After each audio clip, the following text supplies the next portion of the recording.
বেশিরভাগ রোগীই মনে করেন যে ক্যাপটাই হচ্ছে আসলে মূল চিকিৎসা। তারা আসলে ক্যাপের ভেতরে যে দাঁতের রুট ক্যানেল, যে রুট ক্যানেলের মাধ্যমে দাঁতের ভেতরের ইনফেকশন ভালো হয়, ওই রুট ক্যানেলকে তারা কোনো গুরুত্বই দিতে চান না। তারা মনে করেন না, ক্যাপটা সুন্দরভাবে লাগিয়ে দিলে হয়ে গেল। কিন্তু আসলে বিষয়টা মোটেও এরকম না। এখানে বিষয়টা দুই ভাগে বিভক্ত।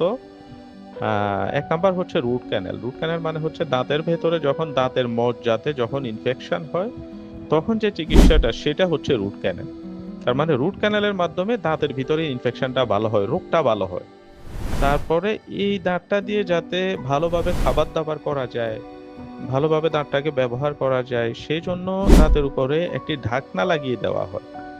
দাঁতটাকে একটু সামান্য কাটা হয়, চারপাশ থেকে কেটে একটা মাপ নেওয়া হয়, মাপ নিয়ে দাঁতের মধ্যে একটি ঢাকনার মতো বসিয়ে দেওয়া হয়। এটা হচ্ছে ক্যাপ। তার মানে ক্যাপ হচ্ছে একটি জাস্ট ঢাকনা। এইটা থেকেও বেশি গুরুত্ব হচ্ছে যে দাঁতের যে চিকিৎসা রুট ক্যানেলে। তার মানে ক্যাপ কখনোই খুব বেশি গুরুত্বপূর্ণ নয়, গুরুত্বপূর্ণ হচ্ছে রুট ক্যানেল চিকিৎসা।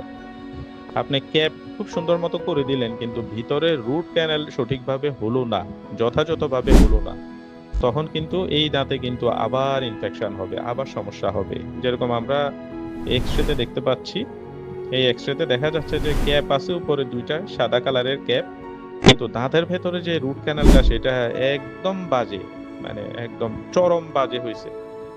তো এটা হওয়ার কারণে যেটা হয়েছে, রুগীর আমরা ছবিতে দেখতে পাচ্ছি, রুগীর কিন্তু মাড়ি কিন্তু ফুলে গেছে। মাড়িতে কিন্তু ফুলে গেছে। এই ফুলে গেছে কেন?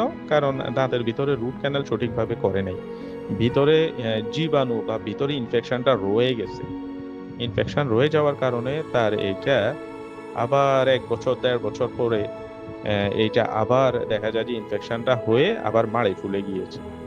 কাজেই এই জন্য এই ধরনের চিকিৎসাগুলা একটু ভালো চেম্বারে করা উচিত। যারা গ্রাম ডাক্তার, এই ধরনের চেম্বারে যদি রুট ক্যানেল করা হয়, তাহলে কিন্তু এটা কিন্তু একটা সময় আবার সমস্যা দেখা দেয়।